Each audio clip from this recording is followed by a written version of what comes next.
Hashmi cinema കണ്ടതല്ലേ, പിന്നെന്തിനാണ് ഇങ്ങനെ വെറുതെ രാഹുൽ ഈശ്വർ ഇത് തന്നെ അത് അദ്ദേഹത്തിന് 32,000 പിന്നെ വെട്ടി തോട്ടി കളഞ്ഞ എന്തിനാ? അതിന്റെ ആയിക്കോട്ടെ, അതൊക്കെ അവരുടെ കള്ളം കയ്യോടെ പിടിച്ചു. അപ്പോഴത്തെ ടീസർ കട്ടി കളഞ്ഞു, പിന്നെ സിനിമ കാണിക്കാൻ പറ്റുമോ? സാറേ, ടീസറിൽ തന്നെ കള്ളം കയ്യോടെ പിടിച്ചു, വെട്ടിക്കളയേണ്ടി വന്നു. ഇത് ഒറിജിനൽ സ്റ്റോറി എന്താണ്, ബേസ്ഡ് ഓൺ ട്രൂ ഇൻസിഡന്റ് എന്ന് പറഞ്ഞത് മാറ്റം നിർബന്ധിതമായി. അത് സിനിമ കയറ്റുവോ? അത് കള്ളം പിടിച്ചോണ്ടാ ഞാൻ പറഞ്ഞത്. അല്ല, അതിനെതിരെ വിധിയൊന്നും വന്നിട്ടില്ലപ്പാ.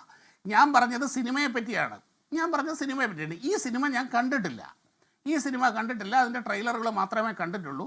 പിന്നെ ഇതിൻ്റെ അകത്തെ ആ ബീഫ് ബലമായി കഴിപ്പിക്കുന്ന സംഭവം അത് കേരളത്തിൽ നടന്ന സംഭവമല്ല, അത് ഇൻഡോറിൽ നടന്ന സംഭവമാണ്. അത് ഇന്ത്യ ടുഡേ റിപ്പോർട്ട് ചെയ്തിട്ടുള്ള വാർത്തയുമാണ്. റിപ്പോർട്ട് ചെയ്തിട്ടുള്ള വാർത്തയാണ്. നിങ്ങളുടെ കൂട്ടത്തിലുള്ളവർ അതാ, ഞാൻ വേണം ഹാഷ്മിക്ക് അയച്ചു തരാം. ഇന്ത്യ ടുഡേ റിപ്പോർട്ട് പെൺകുട്ടി ഫേസ്ബുക്കിൽ കണ്ട ഒരാളെ പ്രണയത്തിലാവുന്നു. ഞാൻ പറഞ്ഞുതരാം. ആരതി എന്ന് പറഞ്ഞ പെൺകുട്ടി ഫേസ്ബുക്കിൽ കണ്ട ഒരാളെ പ്രണയത്തിലാവും, ഫേസ്ബുക്കിൽ ചാറ്റ് ചെയ്ത് പ്രണയത്തിലാവുന്നു. ഇയാളുടെ കള്ളം എന്താണ്? ഇയാൾ സ്വർണ്ണക്കടയെ വർക്ക് ചെയ്യുന്നതാണ്. ലാസ്റ്റ് മനസ്സിലായി ഇയാള് എന്തോ പൂ വെക്കുന്ന ആളാണെന്ന് മനസ്സിലാവുന്നുണ്ട്. എന്നിട്ട് കല്യാണം കഴിച്ചു. അത് കുടുംബ പ്രശ്നത്തില. FIR ഇട്ടിട്ടില്ല. ഒരു FIR ഇട്ടിട്ടില്ല. അല്ല പോയത്. നിക്ക് ഹാഷ്മി നടങ്ങിക്ക്. ഹാഷ്മി ഇന്ത്യ ടുഡേയിൽ വന്ന വാർത്തയാണത്. Force to eat beef, convert religion, Indore women accuses husband for love ജിഹാദ്. ഇത് ഇന്ത്യ ടുഡേ റിപ്പോർട്ട് ചെയ്ത വാർത്തയാണ്. റിപ്പോർട്ട് ചെയ്ത വാർത്ത. അത് കേരളത്തിലേതല്ല. അല്ല, ഞാൻ പറഞ്ഞ ആ വാർത്ത മൊത്തം വായിച്ചു നോക്ക്. ഞാൻ തലക്കെട്ട് മാത്രം വായിക്കുന്ന പ്രശ്നമാണ്. ആ വാർത്ത മൊത്തം വായിച്ചു നോക്ക്. അത് കുടുംബ പ്രശ്നമാണ്. മാത്രമല്ല പോലീസിന് മനസ്സിലായി, പോലീസ് FIR ഇട്ടിട്ടില്ല അതിനകത്ത്.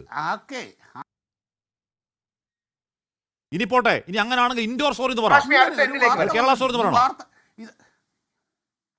അതൊക്കെ അല്ലല്ല, അതിപ്പോൾ ഞാൻ പറഞ്ഞില്ലേ, ഒരു തൻ്റെ സൃഷ്ടിക്ക് എന്ത് തലക്കെട്ടാണ്? കേരള സ്റ്റോറിൽ നിന്നിടണോ, ഇനി മണിപ്പൂർ സ്റ്റോറിൽ നിന്നിടണോ, ഇനി ചൈന സ്റ്റോറിൽ നിന്നിടണോ എന്നൊക്കെ അവർ തീരുമാനിക്കട്ടെ. ഇനി അതിൻ്റെ അകത്ത് നിങ്ങൾക്ക് നിയമപരമായ എന്തെങ്കിലും പ്രശ്നമുണ്ടെങ്കിൽ അത് കോടതി തീരുമാനിക്കട്ടെ. കോടതി തീരുമാനിച്ചാൽ അത് ബാധ്യസ്ഥരാണ്. സിമ്പിൾ. പെട്ടെന്ന് രണ്ട് കാര്യങ്ങൾ. നമ്മൾ എങ്ങനെ ഒരു പബ്ലിക് പ്ലാറ്റ്ഫോമിൽ ഇങ്ങനെ കള്ളം പറയുന്നത്? ഇത് അതേ ഇന്ത്യ ടുഡേയിലുള്ള കേരള സ്റ്റോറിയെ കുറിച്ചുള്ള ഇതാണ്. കേരള സ്റ്റോറി കേരളത്തിൽ നിന്നുള്ള 32,000 പേര് ഐസിസിലേക്ക് റിക്രൂട്ട് ചെയ്തു എന്നുള്ള ടീസർ പിൻവലിക്കാമെന്ന് കേരള സ്റ്റോറിക്കാർ പറഞ്ഞു. കേരളത്തിൽ നിന്നുള്ള 32,000 പേരെന്ന് തന്നെയാ പറയുന്നത്. ടീസറിലും അങ്ങനെ തന്നെയാ പറയുന്നത്. അത് പിൻവലിക്കാന്ന് പറഞ്ഞാൽ ഇന്ത്യ ടുഡേക്ക് വന്ന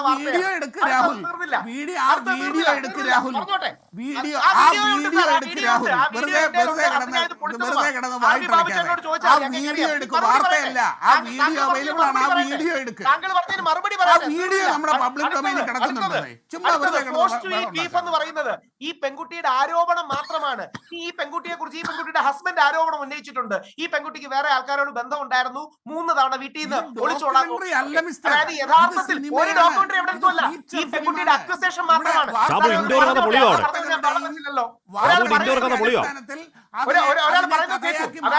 അതായത് ഇൻഡോറിൽ മറുഭാഗം പറയുന്നത് കേൾക്കൂ ദയവായി. എന്റെ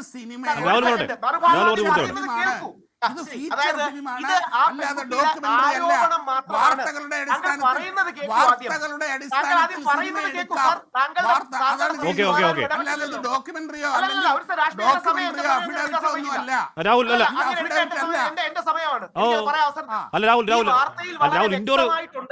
അല്ല പറഞ്ഞോട്ടെ, ഈ വാർത്തയിൽ വളരെ വ്യക്തമായിട്ടുണ്ട് ഈ പെൺകുട്ടിയുടെ ആരോപണമാണ്. ഇതേപോലെ ഈ പെൺകുട്ടിക്കെതിരെ ഈ പെൺകുട്ടിയുടെ ഹസ്ബൻഡും ആരോപണം ഉന്നയിച്ചിട്ടുണ്ട്. നേരത്തെ കാണിച്ച് ഇന്ത്യ ടുഡേയുടെ സ്റ്റോറി കോടതിയിൽ എഴുതി കൊടുത്തതാണ്. ഇത് വെറും ആരോപണമാണ്.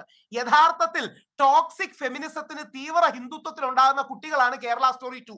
അതാണ് അതിന്റെ കറക്റ്റ് സാധനം. ഒരു വരി തീർത്തോട്ടെ. ടോക്സിക് ആയ ഫെമിനിസത്തിന്, തീവ്ര ഹിന്ദുത്വത്തിൽ ഉണ്ടാകുന്ന കുട്ടികളാണ് കേരള സ്റ്റോറി 1ഉം 2ഉം. അതായത് ടോക്സിക് ഫെമിനിസത്തിന്റെ ഡ്രാമയും തീവ്ര ഹിന്ദുത്വത്തിന്റെ ഇസ്ലാമോഫോബിയയും ഒരുമിച്ച് ചേർന്ന് ഉണ്ടാക്കുന്ന കള്ള കഥകളാണിത്. ഇതിൽ തന്നെ നോക്കിയാൽ മതി. ഞങ്ങൾ ഇനിയും പോരാടും എന്നൊക്കെ പെൺകുട്ടികൾ പറയുന്നത് എന്തിനെതിരെ പോരാടും? ഇത് 100% നമ്മുടെ സംസ്ഥാനത്തെയും മുസ്ലിം സഹോദരങ്ങളെയും അപകീർത്തിപ്പെടുത്താനും അധിക്ഷേപിക്കാനും വേണ്ടിയാണ്. ലോകത്തെവിടെയായാലും ഏത് സമയത്തും 24 വാർത്തകളും ഓഗ്മെന്റഡ് റിയാലിറ്റി പാക്കേജുകളും എക്സ്പ്ലെയിനറുകളും വിശദമായി കാണാൻ ഞങ്ങളുടെ യൂട്യൂബ് ചാനൽ നിങ്ങൾക്ക് സബ്സ്ക്രൈബ് ചെയ്യാം.